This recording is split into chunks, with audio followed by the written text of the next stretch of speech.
Welcome to सफलता classes. सफलता classes में आपका स्वागत है। मैं अभय चंद कुमार फिर से हम लोग मैथ्स का एमसीक्यू लेकर आया हूं और यह एमसीक्यू मिक्स टाइप है। इसमें हर एक टॉपिक से, हर एक चैप्टर से कुछ ना कुछ क्वेश्चन लिया गया है। अगर आप लोग इस चैनल पर नए हैं तो इसे ज़रूर सब्सक्राइब करें और अपने दोस्तों में से ज़रूर शेयर करें और हो सकता है तो इसे लाइक भी कर दें।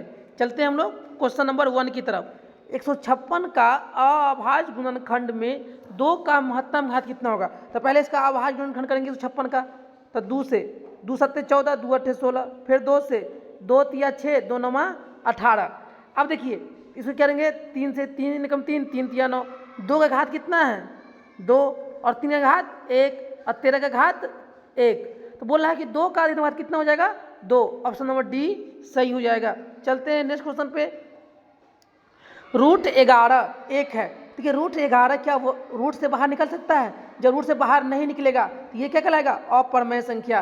किसे कहते हैं? ऐसी संख्या जो p/q के रूप में नहीं लिख सकते हैं उसे कहते हैं अप्रमेय।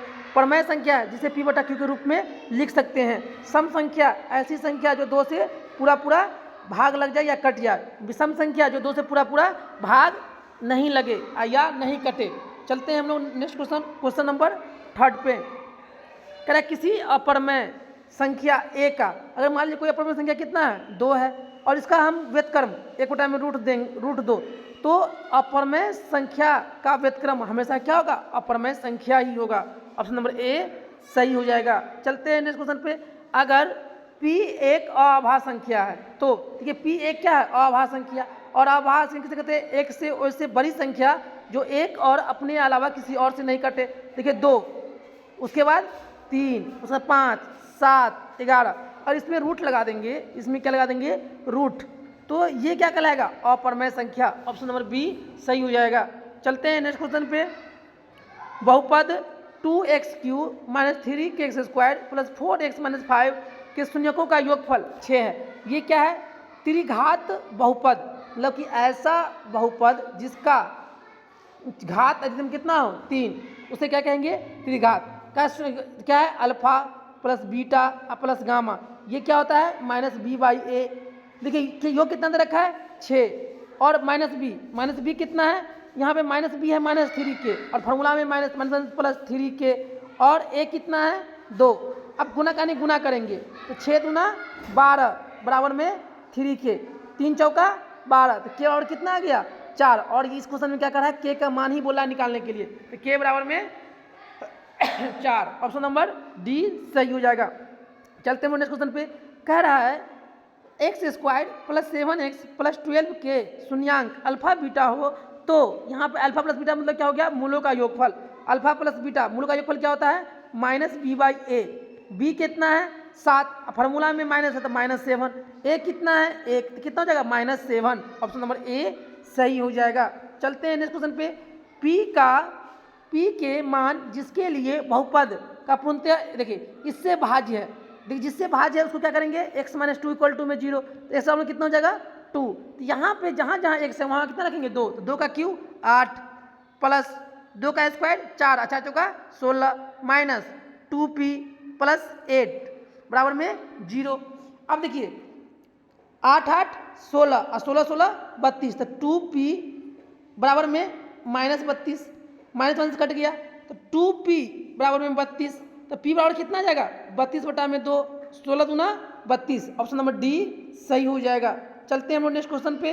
द्विघात बहुपद की शून्यकों की संख्या, देखिए x² + bx + c ये द्विघात पद है, तो इसमें अधिकतम घात कितना है 2। तो जितना अधिकतम घात होगा उतना ही क्या होगा? शून्यांकों की संख्या होगा। तो द्विघात बहुपद है, शून्यांक कितना होगा 2। ऑप्शन नंबर बी सही हो जाएगा। चलते हैं नेक्स्ट क्वेश्चन पे। रेखाएं x + 2y - 4 और 2x + 4y - 12 0।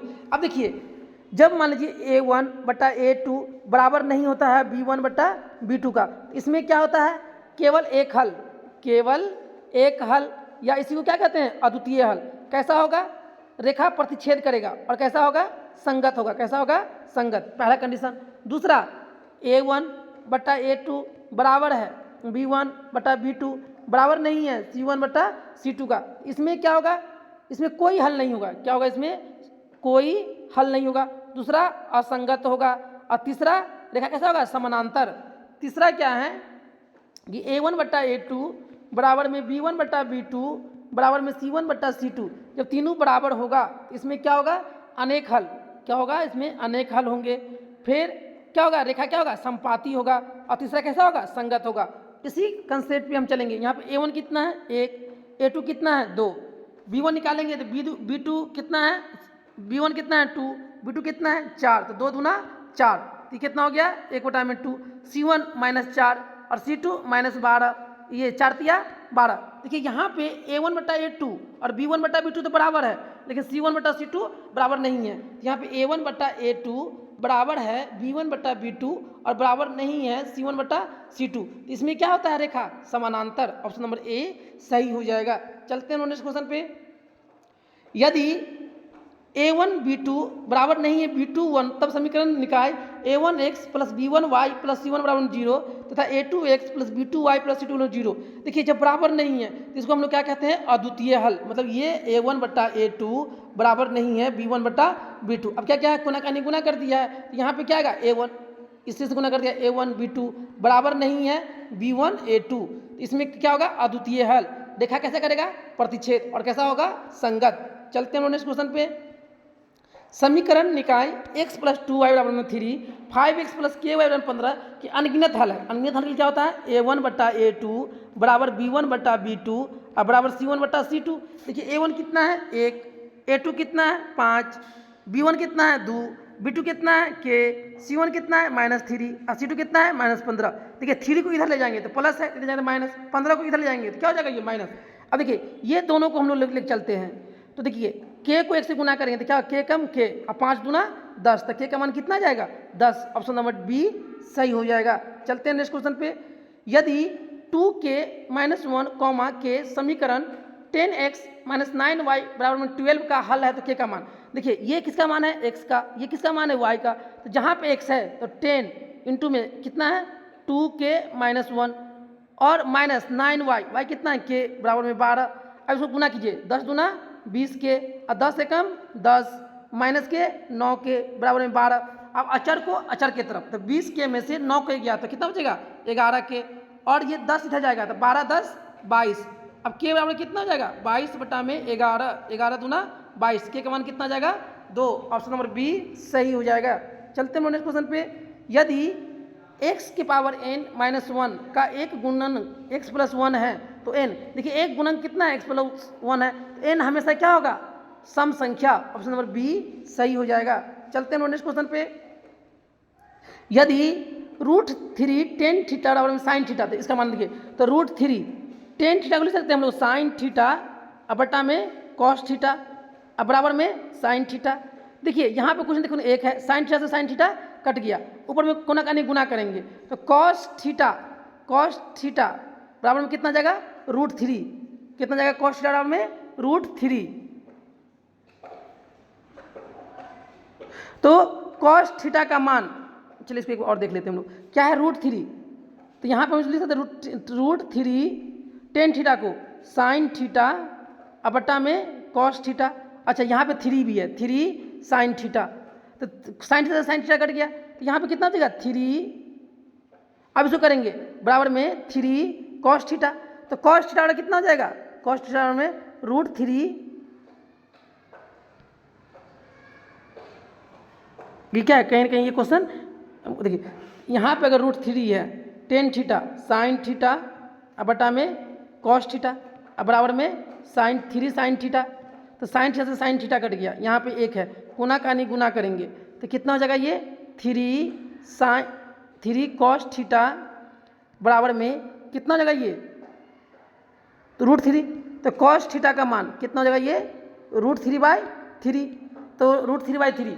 तो अच्छा चलिए cos थीटा कितना आया, cos थीटा बराबर आया √3/3। तो हमको sin थीटा निकालना है, तो लाल कलर से, तो देखिए cos थीटा में आधी क्या हो गया, आधार, ये हो गया कर्ण, तो हम क्या लगाएंगे, लंब निकालेंगे। आधार कितना है, √3 और कर्ण कितना है, 3, तो √3 का स्क्वायर 9, 3 का स्क्वायर 9 और √3 का 3, 9 में से 3 गया तो 6, कितना गया, 6। तो sin स्क्वायर थीटा क्या हो जाएगा, लंब बटा में कर्ण, तो लंब बटा में कर्ण, तो लंब बटा में लंब बटा में, तो लंब कितना है रूट 6, कर्ण कितना है 3, इसका स्क्वायर, और कॉस का मान कितना है आधार बटा में तो रूट 3 बटा में 3 का स्क्वायर, तो 6 का स्क्वायर, रूट 6 का स्क्वायर 6 और 3 तिया 9, फिर रूट 3 का स्क्वायर 3 और 3 तिया 9, तो 6 में से 3 मतलब 6 में से 3 गया तो 3 बटा में 9, तो 3 तिया 9 मतलब 1 बटा में 3, ऑप्शन नंबर सी जगह। देखिए इसमें थोड़ा कन्फ्यूजन हो गया था। देखिए इसमें क्या करना है, हम सोचते थे थीटा का मान निकाल ले, जबकि थीटा का मान 3 मतलब कि रूट 3 बटा में 3 किसी का होता नहीं है, किसमें मतलब साइन थीटा या कॉस थीटा में। तो पहले देखिए रूट 3 को हम लिख दिए क्या चीज़ साइन थीटा बटा में कॉस थीटा, और यहाँ पे 3 साइन थीटा से साइन थीटा कट गया, तो रूट 3 बराबर में 3 कॉस थीटा, तो यहाँ से कॉस थीटा कितना आया रूट 3/3। हम क्या करेंगे लाल बटा का से इसको सॉल्व करेंगे तो कितना आएगा 1 बटा में 3। चलते हैं नेक्स्ट क्वेश्चन पे। साइन ए बराबर में कॉस ए, साइन ए और कॉस ए किस पे बराबर होता है 45 डिग्री पे, कितना पे 45 पे, और यहाँ पे ए का मान कितना आया 45, और यहाँ पे एक जगह कितना रखेंगे 45, टेन ए 45 डिग्री, और कितना होता है इसका मान होता है 1, ऑप्शन नंबर बी सही हो जाएगा। चलते हैं नेक्स्ट क्वेश्चन पे। ए प्लस बी 90 डिग्री है, तो कॉस ए का मान, तो ए को यहीं पर रहने दीजिए, तो बी को इधर जाएंगे, तो ए प्लस बी बराबर में कितना है 90 डिग्री, हमको ए का यहीं पर रहना देना 90 माइनस बी। अब जहाँ पे कॉस ए है एक जगह कितना रखेंगे 90 माइनस बी, तो कॉस 90 माइनस बी, और थीटा यहाँ पे कितना है बी, तो कॉस 90 माइनस थीटा क्या होता है साइन थीटा, थीटा कितना है बी, तो क्या हो जाएगा sine B, option number C सही हो जाएगा। चलते हैं नेक्स्ट क्वेश्चन पे। 3 थीटा बराबर में 90 डिग्री हो तो कॉस थीटा का मान, देखिए दोनों में चिन्ह किसका है गुना का, तो थीटा बराबर में कितना हो जाएगा 90 बटा में 3, 30 दिया 90, तो थीटा कितना आ गया 30, यहाँ पे क्या लिखेंगे कॉस 30 का मान कितना होता है 1 बटा में 2, ऑप्शन नंबर नहीं कॉस 30 का मान देखिए पहले 0 30 45 60 90, साइन 0 साइन 30 1 बटा में 2, साइन 45 1 बटा में रूट 2, साइन 60 रूट 3/2, और ये 1 फिर 1 रूट 3/2, तो यहाँ पे कॉस 30 डिग्री मान कितना होता है रूट 3/2, ऑप्शन नंबर बी सही हो जाएगा। चलते हैं नेक्स्ट क्वेश्चन पे। यदि समीकरण 2x² plus P x minus 3 का एक मूल -3 है तो पी का मान, देखिए एक मूल 3 -3 है, तो जहाँ जहाँ 3 है सॉरी जहाँ जहाँ x है वहाँ कितना रखेंगे -3, तो 3 का स्क्वायर 9, 9 दूना 18, यहाँ -3 है तो -3 इंटू में p तो -3p, और -3 इक्वल टू में 0। अब 18 में से 3 गया तो -3p, 18 में से 3 गया तो कितना 15, और इधर जाकर क्या होगा -15, ये माइनस कट गया और 3 बचे 15, पी का मान कितना आ गया 5, ऑप्शन नंबर सी। और क्या बोला क्वेश्चन में पी का मान निकालने के लिए। चलते हैं नेक्स्ट क्वेश्चन पे। देखिए 9x² -3x -2 बराबर 0 का एक हल होगा। देखिए ये तो द्विघात समीकरण है, इसका हल कितना आएगा 2, लेकिन उसमें से कोई दोनों में से कोई एक हल इसमें ऑप्शन में होगा। अब देखिए 9 दूना 18, अब 18 कैसा गुणनखंड कीजिए 6 3 18, इसको लिख सकते हैं हम लोग 9x² -6x plus 3x -2 equal to में 0। अब यहाँ से 3x कॉमन लेंगे तो 3x -2, यहाँ से +1 कॉमन लेंगे तो 3x माइनस के 2, तो 3x प्लस में 1 और कितना हो गया 3x माइनस में 2। एक बार जब इसको 0 करेंगे तो x का मान कितना आएगा -1 बटा में 3, एक बार इसको 0 करेंगे तो x का कितना आएगा 2/3। क्या ऑप्शन में है 2/3 है, लेकिन -1/3 नहीं है, तो कौन हो जाएगा ऑप्शन नंबर ए। देखिए दो हल आया, एक आया 2/3, एक आया -1/3। अब हम ऑप्शन में देखेंगे या तो 2/3 होगा या तो -1/3 होगा, ऑप्शन में कौन है 2/3, तो कौन सा सही होगा ऑप्शन नंबर ए सही हो जाएगा। चलते हैं नेक्स्ट क्वेश्चन पे। निम्नलिखित में कौन सा समांतर श्रेणी नहीं है, तो समांतर श्रेणी में जितना सारा पद दिया होगा उसके बीच का अंतर समान होगा तो वो समांतर श्रेणी में कहलाएगा, नहीं होगा तो नहीं कहलाएगा। देखिए इसके अंतर में कितना है 21, इसमें कितना है 21, इसमें कितना है 21, यहाँ पे समांतर क्या है बराबर समांतर श्रेणी में है। 11 में से 9 गया -2, 7 में से 9 गया -2, 5 में से 7 गया तो -2, यहाँ भी -2 का अंतर आ रहा था, ये भी समांतर श्रेणी में है। 5 में से 7 गया तो 2, 9 में से 7 गया तो 2, 11 में से 9 गया 2, यहाँ भी है, तो ए भी समांतर श्रेणी में है, बी भी है, सी भी है, लेकिन डी वाला समांतर श्रेणी में नहीं है। जब यहाँ पे करेंगे तो ये कितना है 0.03, फिर करेंगे तो यहाँ पे करेंगे तो 0.03। देखिए यहाँ पे 0.3 है, यहाँ पे 0.03 है, तो समांतर श्रेणी में कौन नहीं होगा ऑप्शन नंबर डी नहीं है। चलते हैं नेक्स्ट क्वेश्चन पे। किस वैसी एपी जिसमें पदों की संख्या परिमित हो उसे क्या कहेंगे परिमित एपी, ऑप्शन नंबर ए सही हो जाएगा। चलते हैं, ए बी सी एक समकोण त्रिभुज है। ए बी सी में क्या है, ये ए है, ये बी है, ये सी है। सी कितना डिग्री है, 90 डिग्री। ए सी जो ए सी है वो क्या है, बी सी का √3। अगर ये एक है तो ये कितना है, √3। तो क्या कर रहा है, कोण ए बी सी, कौन निकालना है, कोण ए बी सी, मतलब ये वाला कोण निकालना है। तो ऐसा फॉर्मूला खोजिए, अगर हम लगा दें ये कॉस थीटा, क्या लगा दें, कॉस, यहाँ पे बी है तो यहाँ पे कॉस बी लिख देते हैं। ये क्या होता है, कॉस बी में आधार कितना है, एक, कर्ण कितना है, √3, कितना है, √3। तो ये √3, तो 1/√3 कॉस का मान कब होता है, 1/√3 कॉस का मान कब होता है,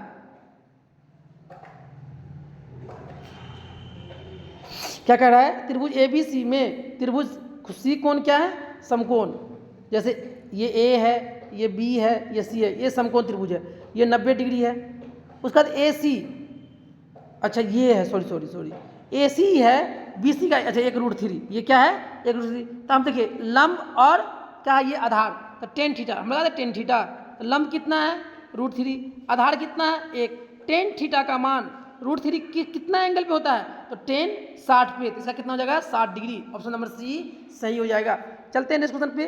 किसी समबाहु त्रिभुज एबीसी में, कैसा त्रिभुज है, समबाहु, सही भुजा क्या है, बराबर ए बी सी में बी सी पर ए डी से लंब डाला गया, बी सी पे ए डी लंब डाला गया। तो ए बी अनुपात ए डी, मतलब इसका अनुपात और इसका अनुपात निकालना है।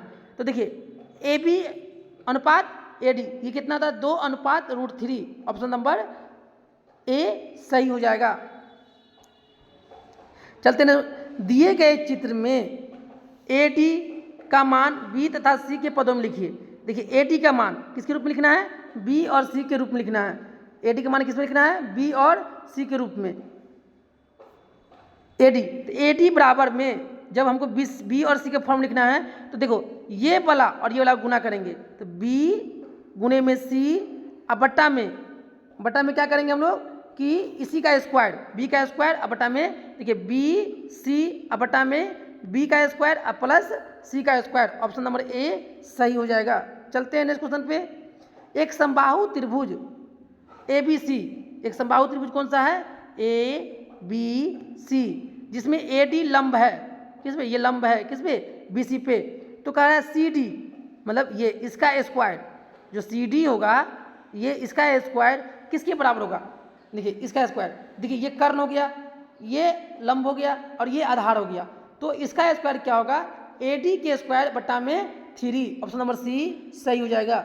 चलते हैं नेक्स्ट क्वेश्चन पे। मूल बिंदु से, देखिए मूल बिंदु से इतना का दूरी निकालिए, तो हम क्या करते हैं, एक्स का स्क्वायर अब प्लस वाई का स्क्वायर। एक्स कितना है, -3, तो -3 का स्क्वायर 9, 6 का स्क्वायर 36, 36 9 45, 45 लिख सकते हैं हम लोग, 9 5 45, 9 गुने में 5, 9 का मूल्य कितना होता है 3, तो 3√5। ऑप्शन नंबर डी सही हो जाएगा। चलते हैं नेक्स्ट क्वेश्चन पे। बिंदु के बीच की दूरी निकालिए। देखिए दूरी सूत्र से हम लोग क्या होता है, x2 - x1 का whole square plus y2 - y1 का होल स्क्वायर, इसी से हम लोग निकालेंगे। तो देखिए यहाँ पे x2 कितना है 0 और माइनस, अब फार्मूला में भी माइनस, तो -0 - +3 का होल स्क्वायर प्लस 4, अब माइनस प्लस 4 + 5 का स्क्वायर, यहाँ पे 3 का स्क्वायर 9 और यहाँ पे 5 4 9 का स्क्वायर 81।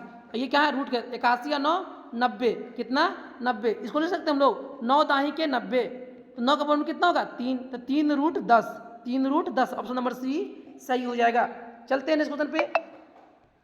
देखिए कह रहा है कि बिंदु x1 y1 x2 y2 x3 का संरेख है। संरेख कब होता है, जब त्रिभुज का क्षेत्रफल किसके बराबर हो जाता है 0 के। तो 2 एक बटा में 2 तो 0 बराबर हो गया, तो क्या होता है ये x1 इंटू में y2 माइनस, देखिए y2 - y3 x2 y3 - y1 x3 y1, देखिए यहाँ पे प्लस आ गया, तो इसलिए ये गलत हो गया। यहाँ बराबर नहीं, ये गलत हो गया।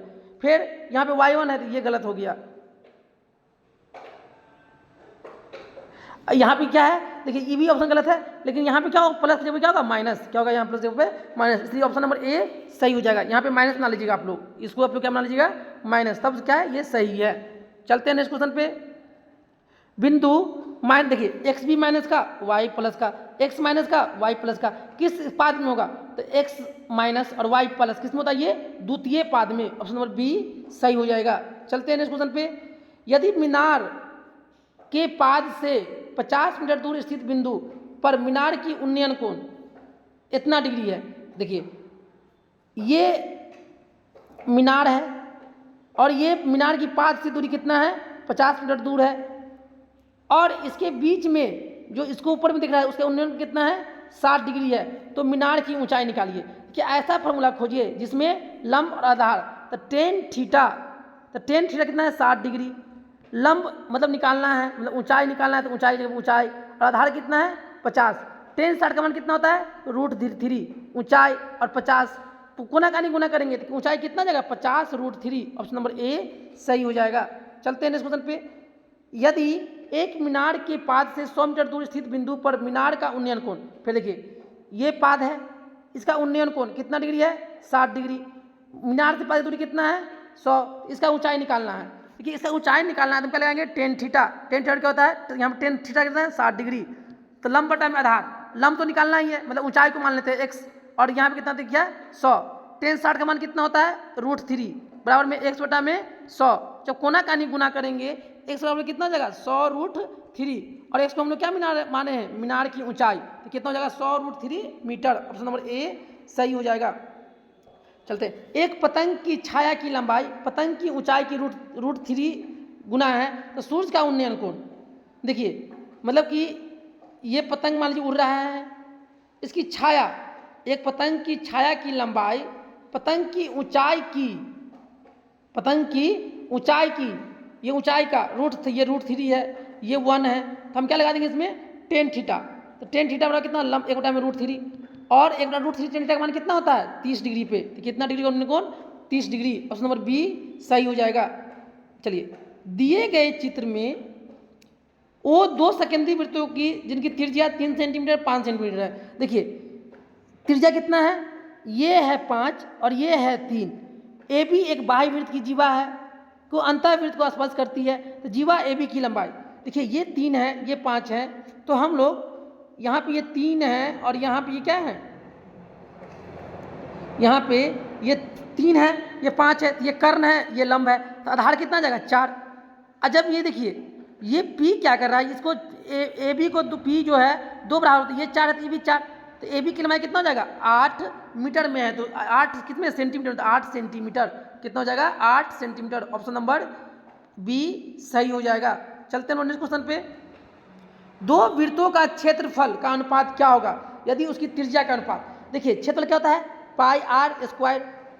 तो दो वृत्त है तो पाई आर स्क्वायर और पाई r2 स्क्वायर। देखिए ये क्षेत्रफल होता है। अगर त्रिज्या है 2 और एक का त्रिज्या 3 है तो यहाँ पे क्या हो रहा है? स्क्वायर। तो 2 का स्क्वायर 4 और 3 का स्क्वायर 9, तो 4:9। ऑप्शन नंबर बी सही हो जाएगा। चलते हैं नेक्स्ट क्वेश्चन पे।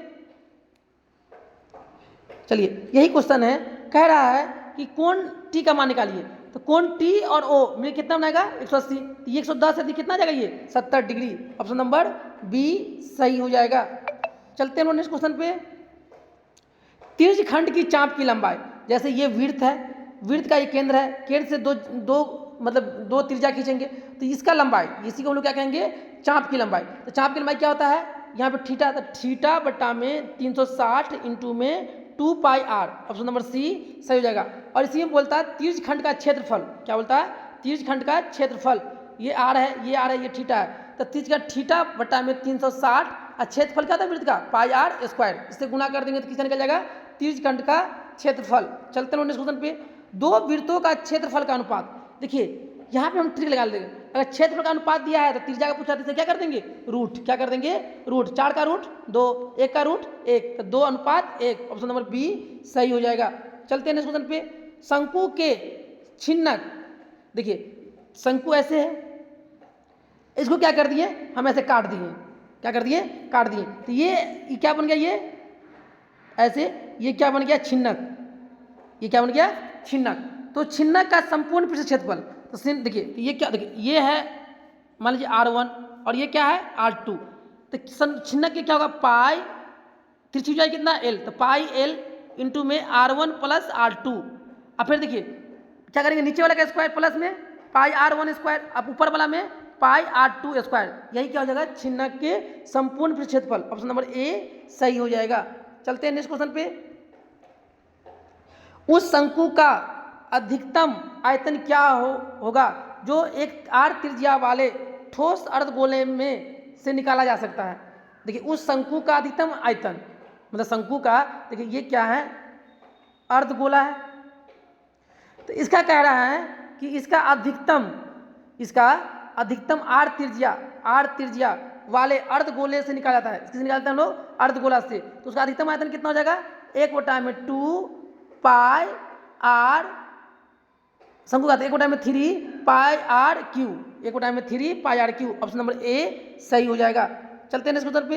एक गोले का पृष्ठीय क्षेत्रफल, तो गोला का पृष्ठीय कितना होता है, 4 पाई आर स्क्वायर, ये किसके बराबर है, 154 के बराबर है। तो 4 पाई का मान 22/7, आर स्क्वायर, तो आर स्क्वायर बराबर 154। देखिए 22 सत्ते 154, उसके बाद कटेगा नहीं, आर स्क्वायर में कितना आ गया, 7 सत्ते 49, अब बटा में 4, यहाँ से आर निकालेंगे, यहाँ 49 का वर्गमूल और 4 का वर्गमूल, तो कितना आएगा ये 7/2, आर कितना आ गया 7/2। तो हम तो गोले का आयतन पूछ रहा है, तो गोले का आयतन आर कितना आया है 7/2, तो गोले का आयतन ये क्या होता है, 4/3 पाई का मान 22/7 आर क्यू, तो 7/2 इंटू में 7/2 इंटू में 7/2। अब क्या करना है, 7 से 7 कट गया, 2 दूना 4 कट गया, 2 से 11 दूना 22 कट गया। अब गुना कर दीजिएगा, अब क्या कीजिएगा, गुना कर लीजिएगा, और उसको किससे भाग कर देंगे हम लोग, 3 से। किससे गुना कर देंगे, 3 से।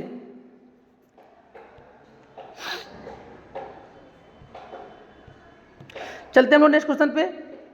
किसी ठोस गोले का पृष्ठ क्षेत्रफल और आयतन बराबर है, तो गोले की त्रिज्या क्या होगा। तो किसी ठोस गोले का पृष्ठ क्षेत्रफल, तो गोले का कितना होता है 4 पाई आर स्क्वायर, और आयतन कितना होता है 4/3 पाई आर क्यू, ये बराबर है। तो गोले का त्रिज्या, देखिए 4 से 4 कट गया, पाई से पाई कट गया, यहाँ पे आर 3 गो है, यहाँ पे आर 2 गो है, तो आर यहाँ पे से 2 गो, यहाँ पे 3 गो में से 2 गो से 2 गो कट गया, तो यहाँ कितना हो जाएगा, 1 आर। अब देखिए ऊपर में कितना, यहाँ पे 1 है, यहाँ पे r/3, कोना कानी गुना करेंगे तो r कितना जाएगा 3 सेंटीमीटर। ऑप्शन नंबर ए सही हो जाएगा। चलते हैं नेक्स्ट क्वेश्चन पे। किसी छिन्नक के वृत्ताकार आधारों की त्रिज्या, देखिए एक छिन्नक है वो कैसा है, वृत्ताकार है, उसके आधारों की त्रिज्या, इसका a है, इसका b है, जिसमें a बड़ा है b से, तो शंकु की ऊंचाई तथा छिन्नक की ऊंचाई का अनुपात। देखिए शंकु की ऊंचाई, तो शंकु की ऊंचाई कितना हो जाएगा a, और उसकी मतलब छिन्नक की ऊंचाई कितना हो जाएगा a - b। Option number B सही हो जाएगा। चलिए इसमें कह रहा है बहुलक, तो जो आंकड़ा मतलब जो संख्या ज़्यादा बार आया है उसे क्या कहते हैं, बहुलक। 2 एक बार आया है, 3 1 2 3 बार आया है, 5 एक बार आया है, 7 एक बार आया है, 6 एक बार आया है, सबसे ज़्यादा बार कौन आया है, 3, तो इसका बहुलक कितना हो जाएगा 3। ऑप्शन नंबर बी सही हो जाएगा। माध्य का 3 गुना, मतलब माध्य का यहाँ पे क्या था, माध्यिका होगा, यहाँ पे माध्यिका का 3 गुना और माध्य का 2 गुना, मतलब 3 गुने में माध्यक या माध्यिका -2 गुने में माध्य, इसे क्या कहते हैं हम लोग, इसे कहते हैं बहुलक। क्या कहते हैं, बहुलक। ऑप्शन नंबर सी सही हो जाएगा। चलते हैं नेक्स्ट क्वेश्चन पे। किसी बारंबारता का बहुलक होता है अधिकतम बारंबारता मान वाला। ऑप्शन नंबर सी सही हो जाएगा। चलते हैं नेक्स्ट क्वेश्चन पे। देखिए इसका क्या करा है, माध्यिका निकालने के लिए, तो माध्यिका निकालने के लिए हम लोग हर एक वीडियो में इससे क्वेश्चन रहता ही रहता है। तो माध्यिका निकालने के लिए पहले क्या करते हैं, इसको हम लोग बढ़ते क्रम में, सबसे छोटा 1, उसके बाद 2, उसके बाद 3, उसके बाद 4, उसके बाद 5, 6 के बार है 2 बार, 1 6 ऐसे गिनिए 1 2 3 4 5 6 7 बार हो गया। 7 बार 3 इधर हटाइए, 3 इधर हटाइए, बिचला कौन जाएगा 4, यही क्या कहलाएगा माध्यिका। ऑप्शन नंबर बी सही हो जाएगा। चलते हैं नेक्स्ट क्वेश्चन पे। किसी घटना की प्रायिकता, देखिए जो भी प्रायिकता जो होता है पी से लिखते हैं, इसका मान 0 से छोटा नहीं हो सकता है और 1 से बड़ा नहीं हो सकता है। देखिए ये 0 है, ये हो सकता है, ये 1 है हो सकता है, ये 0 से छोटा है ये भी हो सकता है, लेकिन माइनस वाला प्रायिकता नहीं हो सकता। कौन गलत है, ऑप्शन नंबर डी नहीं हो सकता है। चलते हैं नेक्स्ट क्वेश्चन पे। यदि दो त्रिभुजों बी सी और पी क्यू आर। कोण ए बराबर है कोण पी का, कोण बी बराबर है कोण क्यू का। तो सी और आर, कोण सी है कोण आर का, तो कौन त्रिभुज बराबर हो जाएगा? त्रिभुज ए बी सी समरूप है P Q R, A B C समरूप है P Q R. Option number D सही हो जाएगा। चलते हैं नेक्स्ट क्वेश्चन पे। देखिए माध्य निकालने के लिए क्या कहते हैं हम लोग, माध्य बराबर में होता है सभी संख्या का योगफल, अब बट्टा में कुल संख्या। तो चलिए यहाँ पे माध्य दे रखा है कितना, 10, सभी संख्या का योगफल तो 6 प्लस में 8 प्लस में 9 प्लस में x प्लस में 13, अब बट्टा में क्या संख्या है 1 2 3 4 5, बट्टा में 5, 10 बचे 50, गुना का नहीं गुना कर दिए 50, 8 6 14, 14 और 9 23, 11 23 और 13 कितना हो जाएगा 36, कितना हो जाएगा 36 प्लस में x, और 50 में से 36 गया तो कितना हो जाएगा 14, तो x का मान कितना हो जाएगा 14। चलते हैं नेक्स्ट क्वेश्चन पे। यदि समीकरण kx माइनस 5y बराबर 2 तथा 6x प्लस 2y बराबर 7 कोई हल ना हो, ये कोई हल नहीं होता है, तो क्या होता है a1 बट्टा a2 बराबर b1 बट्टा b2 और बराबर नहीं होता है c1 बट्टा c2, इसी में कोई हल नहीं होता है। a1 कितना है k है, a2 कितना है 6 है, बराबर b1 कितना है -5 है, b2 कितना है 2 है, बराबर नहीं है, c1 कितना है -2, c2 कितना है -7।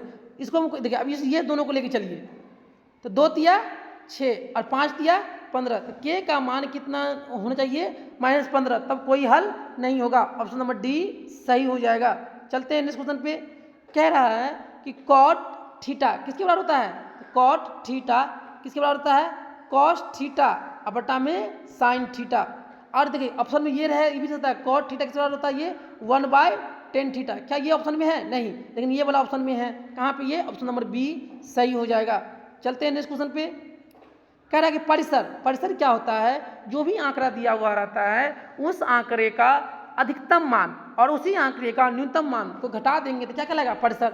देखिए इसमें अधिकतम मान कितना है 30 और न्यूनतम मान कितना है 9, 30 में से 9 गया तो कितना हो गया 21, तो परिसर कितना हो जाएगा 21। चलते हैं नेक्स्ट क्वेश्चन पे। कह रहा है कि मूल बिंदु से दूरी ज्ञात कीजिए, तो 6 का स्क्वायर 36, 8 का स्क्वायर 64, 36 और 64 100 और 100 का वर्गमूल 10, कितना हो जाएगा 10 इकाई। ऑप्शन नंबर डी सही हो जाएगा। चलते हैं क्वेश्चन पे। पी तथा क्यू दो आभास संख्या है तो उनका मौसा, देखिए आभास संख्या का मौसा हमेशा कितना होगा 1, ऑप्शन नंबर डी सही होगा।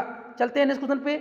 समीकरण युग्म x प्लस 2y प्लस 5 बराबर में 0 minus 3x minus 6y plus k का हल है। देखिए a1 कितना है 1, a2 कितना है -3, b1 कितना है 2, b2 कितना है -6, 2 तिया 6, यहाँ पर कितना है 1 बटा में -3, c1 कितना है 5 और c2 कितना है 1, जिसमें a1 बट्टा a2 बराबर है b1 बट्टा b2 का और बराबर है नहीं है c1 बट्टा c2 का। तो इसमें क्या होता है कोई हल नहीं होता है, जब ऐसा करने में क्या होता है कोई हल नहीं।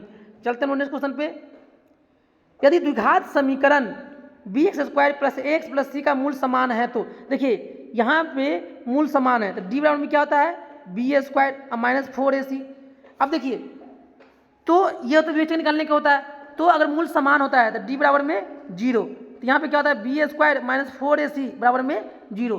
देखिए जैसे ही हम देखेंगे मारेंगे ऑप्शन नंबर तुरंत, लेकिन ऑप्शन नंबर ए क्या है गलत है, क्योंकि यहाँ पे b कितना है a है तो a² माइनस 4, a कितना है b है और c कितना है c है, तो यहाँ पे बराबर में 0, तो इसका क्या होगा a² माइनस 4bc, क्या हो जाएगा a² minus 4bc, option number D. इसीलिए क्वेश्चन को क्या करना है पहले पूरा पढ़ना है कि x² के पहले क्या है, x के पहले क्या है, स्थिर पद क्या है, नहीं तो क्वेश्चन गलत होने की चांस ज़्यादा बना रहेगा। पहला काम क्या है आप लोगों को अच्छे से क्वेश्चन पढ़ना है। क्वेश्चन पढ़ने के बाद हमसे जो क्वेश्चन पूछा जा रहा है हम लोग उसी का जवाब देंगे। चलते हैं नेक्स्ट क्वेश्चन पे। कह रहा है एक समबाहु त्रिभुज ABC, एक समबाहु त्रिभुज है, किसे कहते हैं सबभुजा बराबर है, तो ये 2a है, ये भी 2a होगा, ये भी 2a होगा, तो इसकी ऊंचाई समबाहु की ऊंचाई क्या होता है √3/2 इंटू में भुजा कितना है 2a, 2 से 2 कट गया तो ये क्या हो गया √3a, ऑप्शन नंबर बी सही हो जाएगा। चलते हैं नेक्स्ट क्वेश्चन पे। और इस तरह से ये अंतिम क्वेश्चन था। हम इस वीडियो में लगभग 50 प्लस मतलब इंपॉर्टेंट क्वेश्चन के देखे हैं। चलते हैं हम लोग कुछ रिवीजन कर लेते हैं। किसका? त्रिकोणमिति का। किसका कर लेते हैं हम लोग? त्रिकोणमिति का क्या कर लेते हैं? रिवीजन। ठीक है, त्रिकोणमिति में पहली बात कौन सा त्रिभुज लेते हैं हम लोग? समकोण त्रिभुज। कौन सा लेते हैं? समकोण त्रिभुज। समकोण त्रिभुज के सामने वाला भुजा क्या कहलाता है? कर्ण। कर्ण जिस पर टिका हुआ रहता है वो क्या कहलाता है? आधार। कर्ण आधार, बचा कौन? लंब। अगर हमको कर्ण निकालना रहेगा तो कर्ण बराबर क्या होता है? रूट अंडर लंब का स्क्वायर प्लस आधार का स्क्वायर। जब आधार निकालना रहेगा तो क्या होगा? रूट अंडर कर्ण का स्क्वायर माइनस लंब का स्क्वायर। जब हमको लंब निकालना रहेगा तो रूट अंडर कर्ण का स्क्वायर और माइनस आधार का स्क्वायर। ये हम इससे निकाल लेंगे। उसके बाद मेरे पास त्रिकोणमिति अनुपात कितने होते हैं? 6। Sine theta, cos theta, tan theta, फिर साइन का उल्टा कॉसेक थीटा और कॉस का उल्टा सेक थीटा, टेन का उल्टा कॉट थीटा। इसको हम कैसे याद करेंगे? लाल बटा में काका। एल से लंब, के से कर्ण, ए से आधार, के से कर्ण, एल से लंब, ए से आधार। पहला वाला साइन थीटा, पहला वाला क्या हो जाएगा? पहला वाला क्या हो जाएगा? साइन थीटा, पहला वाला साइन थीटा। बीच वाला कॉस थीटा, बीच वाला कॉस थीटा और अंतिम वाला टेन थीटा, अंतिम वाला टेन थीटा। तो साइन थीटा बराबर क्या हो जाएगा? लंब बटा में कर्ण। कॉस थीटा बराबर में आधार बटा में कर्ण। टेन थीटा बराबर में लंब बटा में आधार। साइन का उल्टा कॉसिक, तो कॉस थीटा क्या हो जाएगा? कर्ण बटा में लंब। कॉस का उल्टा सेक, तो सेक क्या हो जाएगा? कर्ण बटा में आधार। टेन का उल्टा क्या होता है? कॉट। कॉट थीटा क्या हो जाएगा? आधार बटा में लंब। उसके बाद हम लोग आगे चलेंगे, तो आगे हम लोग बात करते हैं कि अगर साइन थीटा क्या हो जाएगा? 1 bye cosec theta. Cosec theta क्या हो जाएगा? 1 बाय साइन थीटा। उसी तरह कॉस थीटा क्या हो जाएगा? ये 1 by sec theta. Sec theta ये क्या हो जाएगा? 1 बाय कॉस थीटा। फिर आगे चलेंगे तो टेन थीटा ये क्या हो जाएगा? 1 बाय कॉट थीटा। फिर कॉट थीटा ये क्या हो जाएगा? 1 बाय टेन थीटा। उसके बाद अगर मान लीजिए साइन थीटा इंटू में कॉसेक थीटा, इसकी किसके मान बराबर होता है? 1 के। उसी तरह कॉस थीटा इंटू में सेक थीटा किसके बराबर होता है? ये 1 के। टेन थीटा इंटू में कॉट थीटा किसके बराबर होता है? ये 1 के बराबर होता है। उसके बाद साइन और कॉस में टेन थीटा बराबर में क्या होता है? ये साइन थीटा और बटा में कॉस थीटा। तो कॉट थीटा बराबर क्या होता है? टेन का उल्टा कॉट। तो कॉट थीटा में कॉस कहाँ जाएगा? ऊपर और साइन कहाँ आएगा? नीचे। कॉस थीटा बटा में साइन थीटा। एक फार्मूला होता है साइन स्क्वायर थीटा और प्लस कॉस स्क्वायर थीटा किसका होता है? ये 1 के। अगर हमको साइन का मान निकालना हो तो साइन को यहीं पर रख दीजिए स्क्वायर के रूप में, तो ये क्या हो जाएगा? 1 minus cos square theta. Cos का मान निकालना होगा तो साइन को चले जाएंगे, ये क्या हो जाएगा? ये 1 माइनस साइन स्क्वायर थीटा। फिर आगे चलेंगे तो क्या होता है? ये sec square theta minus tan square theta बराबर कितना होता है? 1। सेक का थीटा का मान निकालना है, ये क्या हो जाएगा? रूट अंडर 1 प्लस में टेन स्क्वायर थीटा। फिर आगे चलेंगे तो cosec square theta minus cot square theta किसका होता है? ये 1 के। तो कॉसेक थीटा का मान निकालना है तो कॉसेक थीटा क्या हो जाएगा? रूट अंडर 1 प्लस में कॉट स्क्वायर थीटा। उसके बाद हम लोग चलेंगे साइन 90 माइनस थीटा, ये क्या होता है? ये cos theta. Cos 90 minus theta ये क्या होता है? Sine theta. उसी तरह कॉसेक 90 माइनस थीटा ये क्या होता है? Sec theta. फिर आगे चलेंगे तो सेक 90 माइनस थीटा ये क्या होता है? Cosec theta. फिर टेन 90 माइनस थीटा ये क्या होता है? ये cot theta. Cot 90 minus theta ये क्या होता है? ये टेन थीटा। क्या होता है? ये टेन थीटा। फिर हम लोग मान निकालना सीखते हैं 0 degree, 30 degree, 45 degree, 60 degree, 90 degree. अब यहाँ पे साइन 0 0, साइन 30 1 बटा में 2, साइन 45 1 बटा में रूट 2, साइन 60 रूट 3/2, साइन 90 1। जब कॉस का मान निकालेंगे कॉस 0 1, कॉस 30 रूट 3/2, कॉस 45 1 बटा में रूट 2, कॉस 60 1 बटा में 2, कॉस 90 0। अब निकालेंगे 10, क्या निकालेंगे? 10 निकालेंगे तो 10 0 0, 10 30 1 बटा में रूट 3, 10 45 1, tan 60 √3 और tan 90 अपरिभाषित। क्या होता है? अपरिभाषित। एक होता है उन्नयन कोण। उन्नयन कोण, देखिए उन्नयन कोण क्या होता है? अगर मान लीजिए ये खंबा है, खंबा का छाया यहाँ पड़ा, तो खंबा का जो ऊपर वाला टॉप मोस्ट को अगर हम नीचे से देखेंगे तो नीचे से जो मतलब नीचे से हम उसको देख रहे हैं, तो नीचे से जो देख रहे हैं तो ये जो कोण बनता है उसे हम लोग क्या कहते हैं? उन्नयन कोण। ये क्या होता है? लंब। ये क्या होता है? आधार। ये क्या होता है? कर्ण।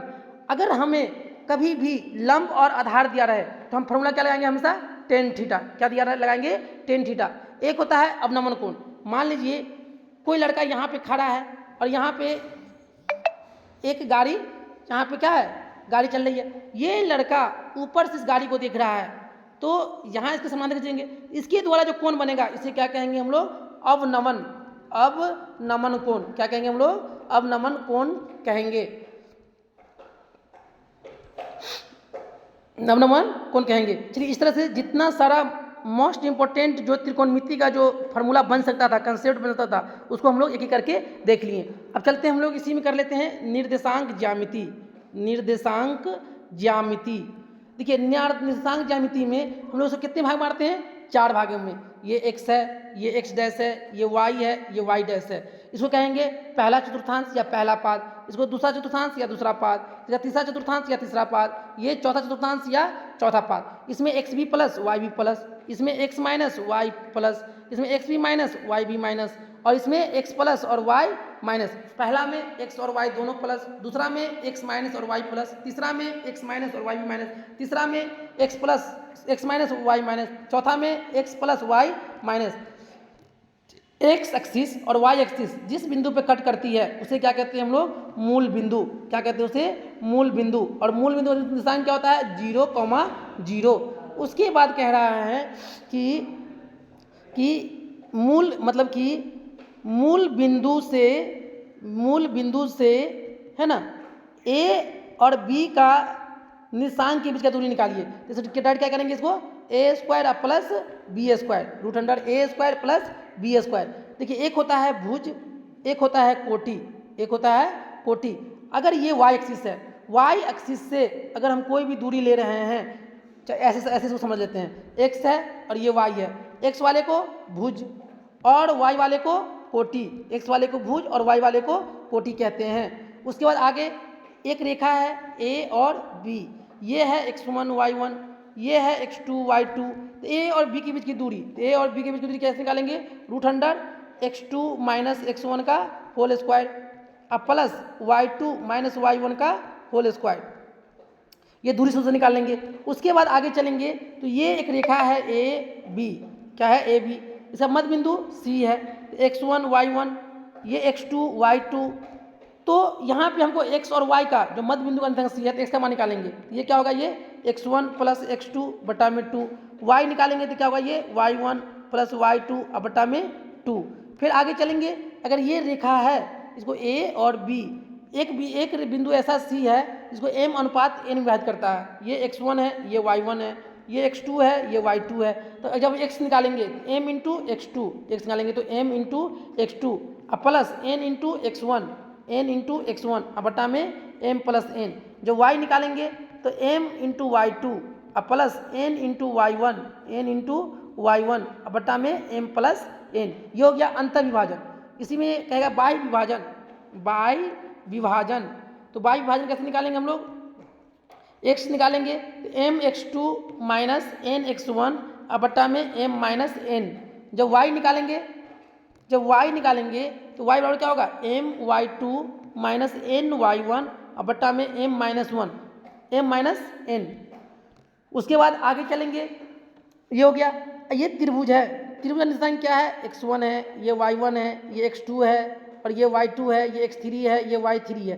तो त्रिभुज का क्षेत्रफल क्या होता है? ये एक बटा में 2, x1 लेंगे तो क्या होगा? ये y2 minus y3 plus x2 लेंगे तो क्या होगा? ये y3 माइनस y1, x3 लेंगे तो ये क्या होगा? y1 minus y2। जब ये समरेख होगा इसका क्षेत्रफल क्या हो जाएगा? 0 के बराबर। अगर ये त्रिभुज है, इसका केंद्रक ये है, ये x1 है, ये y1 है, ये x2 है, ये y2 है, ये x3 है, ये y3 है। केंद्रक केंद्र का निर्देशांक मिलेगा तो x का मान क्या क्या होगा, x1 x2 x3 बटा में 3, y निकालेंगे तो y1 y2 y3 बटा में 3। इस तरह से हम लोग x का मान भी निकाल लेंगे, y के मान भी निकाल लेंगे। इस तरह से हम दो टॉपिक को मतलब कुछ कुछ क्या कर लिए, रिवीजन कर लिए। इसी तरह हर एक वीडियो में अंतिम में क्या करेंगे, हम लोग रिवीजन करेंगे, ताकि आपको कभी भी ये नहीं लगे कि हमको रिवीजन करने का मौका नहीं मिलता है। बस आप लोग से एक उम्मीद है कि इसे अपने दोस्तों में ज़रूर शेयर करें और इसे ज़्यादा से ज़्यादा लाइक करें और सब्सक्राइब करें। Thank you for watching this video.